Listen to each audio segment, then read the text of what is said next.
Did you see Mark Zuckerberg won a gold medal in a Brazilian Jiu Jitsu competition?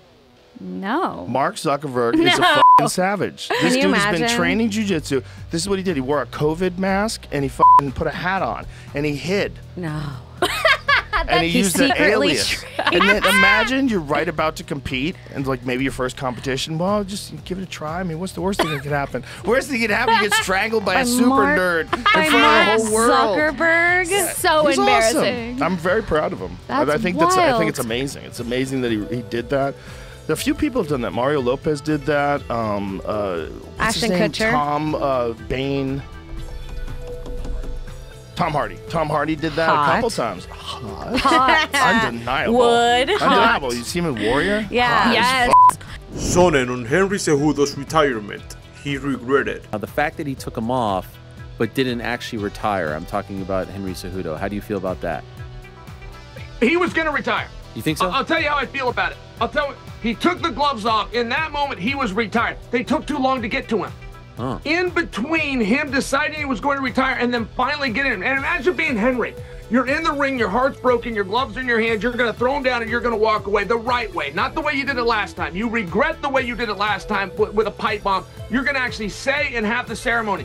Meanwhile, you're watching the 3 top-ranked guys in your weight. All of 3 are doing what you wish you could do. One of them putting a belt on, one of them agitating the crowd, one of them getting ready to be the next guy. You're sitting there and you're looking at him saying, I want this. I want all of this, and I want it from all of them. If I walk away, they take everything. If I stay, they don't. He changed his mind. When he had those gloves off, if they would have come to him sooner, like they should have, he would have been retired by right now. They came to him too late. He changed his mind. Chael also thinks that Cejudo is still a great fighter and a good asset to the UFC. Obviously, I'm assuming when I ask this, you wouldn't advocate for him to retire, right? Like he could still be a major player in this sport, correct? Maybe not 145, but stay at 135, right? Almost definitely. I mean, an official judge on Saturday said he's the baddest dude in the world. Right, like, of course he's still competitive, and not to mention that was with a layoff. I don't think that was the best Henry we've seen. I thought he dug really deep. I thought he worked really hard. I thought he got really fatigued about 15 minutes in, but pushed it out anyway.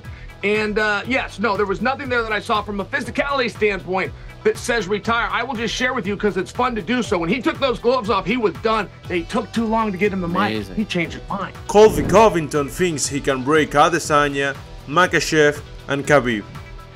Is that something you're still eyeing at some point? Like, let's go up to 185 and fight Adesanya? Because you feel like at some point he's going to move up to 205 and try to slay that dragon. But do you feel like you and Adesanya could get some business done before he does make that move?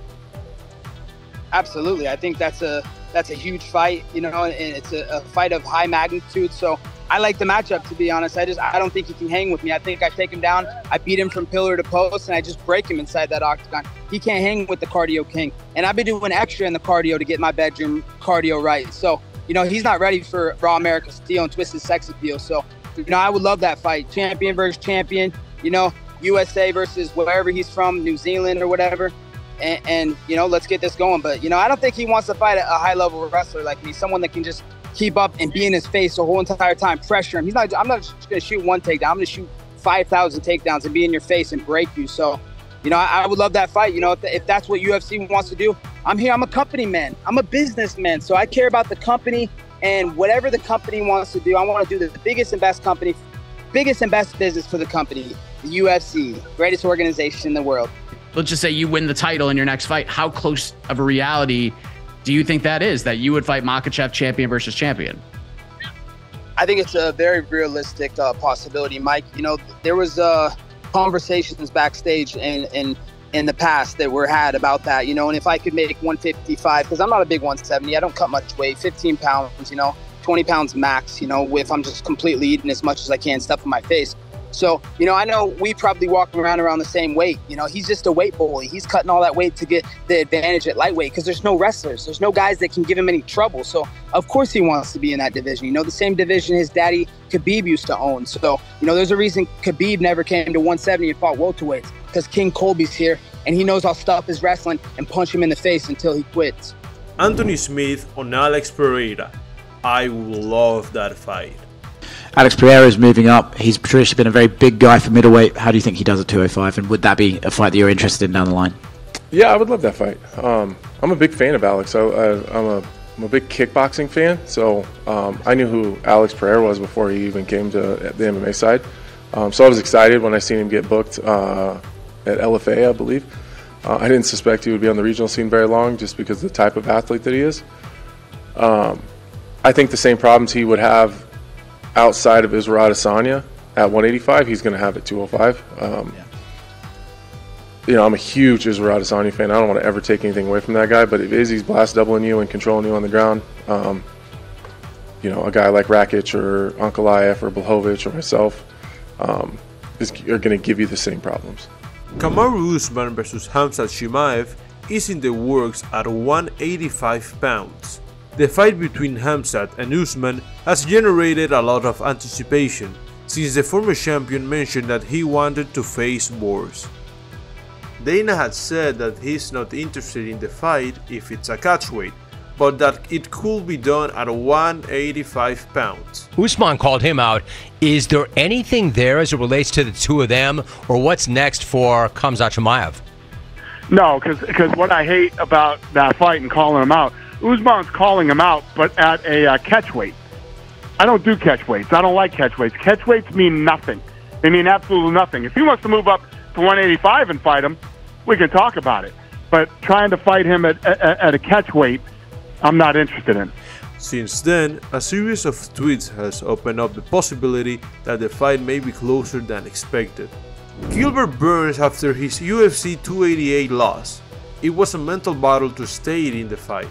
My leg, so what happened, he kind of sprawled back a little bit. He did kind of like I forgot the technique, how called, kind of down block the technique, and then I landed right on my left shoulder. All my weight, all Belal Muhammad's weight was on my left shoulder. And from that on, it was so hard to kind of clean my mind and accept that I was hurt. And I kind of did that a couple of times, but then okay, now I'm gonna kick, and then he catch one of my kicks. Okay, now I'm gonna do this, and then it wasn't working. So it was a mental battle to try to stay in the fight and try to find a way to win. But yeah, I was unsuccessful in there, because whenever we got back from the scramble, I tried to throw a jab, and I couldn't. The pain was so much in my body, it kind of locked it a little bit. I couldn't move. I tried left hook, I couldn't throw. I was trying to grapple a little bit, couldn't clinch, I couldn't do anything. Until now, my arm, that's the injury arm, my left. Yeah, that's the most that they go, you know. Yeah, it doesn't go more than that, so. That's all for today's video. If you want to know the latest UFC news, subscribe to the channel, hit the notifications bell and click the like button, so you don't miss any details about the upcoming fights. Thanks for watching, see you soon.